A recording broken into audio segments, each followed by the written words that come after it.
Wednesday, the 23rd of July, 1997, Ocean Drive, Miami. Time was running out for Cunanan.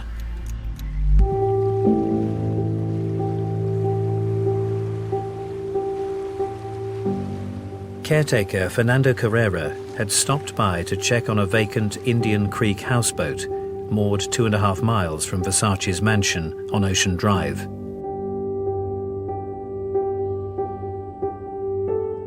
He had stumbled across an unwelcome houseguest. This was where Andrew Cunanan had sought refuge. I don't think that there was any attempt from Cunanan to move out of Florida. He stayed hiding in a broken houseboat that he'd found whilst the owner was away. He was almost making his last stand. But I don't think he had much faith that the police would catch up with him, because he had a very low opinion of law enforcement. They were clearly inferior to him, and they'd not done a very good job of catching up with him so far. As Carrera ran to alert the authorities, a shot rang out. When that call came in, it was a shots fired call. Everybody just knew this had to be it. The authorities respond incredibly quickly this time and are swarming all around the houseboat within minutes of being alerted to it by the caretaker. I was there on the island when they finally cornered him at the houseboat. And when I got there, there was, I don't know, hundreds and hundreds of people there. Hundreds and hundreds of reporters, police, all around this houseboat. After a standoff of a couple of hours, during which there's no reaction from Cunanan, they decide to lob tear gas into the vessel. It was live media coverage, 24/7 almost. Everyone was glued to the news. It was crazy to watch. We were watching that on TV, sitting in the conference room watching that on TV as it unfolded, because we didn't know how it was going to end at that time. The nightmare ended, caught on 1,000 cameras in the full glare of the media spotlight. Myself and an FBI agent were the first ones inside. He hadn't shot at the caretaker, he had killed himself.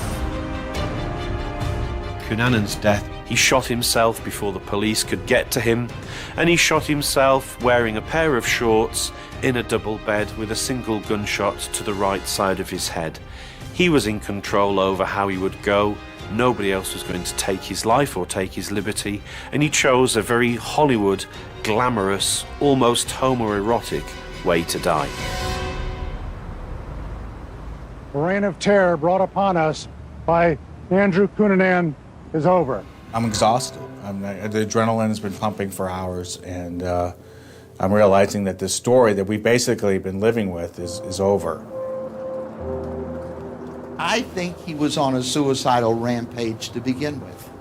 I think Cunanan had intended from the beginning to kill himself. But first, he was going to get even with all those wealthy men and those concepts of wealthy men, like Versace. The kind of things Andrew wished for, the kind of places that he put himself, the kind of stories he told us, they were stories of somebody else's life, somebody that I guess we'll never know. Cunanan's death brought with it a mix of emotions for those who had been affected by his brutal spree. We were not unhappy that Cunanan committed suicide and that we did not have to go to trial and listen to lies and the other kinds of things. Andrew Cunanan was a man that caused misery for many people. Everybody was pretty relieved that he wasn't on the loose anymore. Well, I'm thankful that the taxpayers are not keeping him alive in prison. Andrew Cunanan had journeyed from being his father's precocious protege to the class clown with a fabricated family background, to the enigmatic life and soul of every party he attended, and finally, to one of the most brutal spree killers in American history. Andrew Cunanan had to be the center of attention. In his school yearbook, next to his picture, he prophetically wrote, Après moi le déluge, simply put, after me the storm.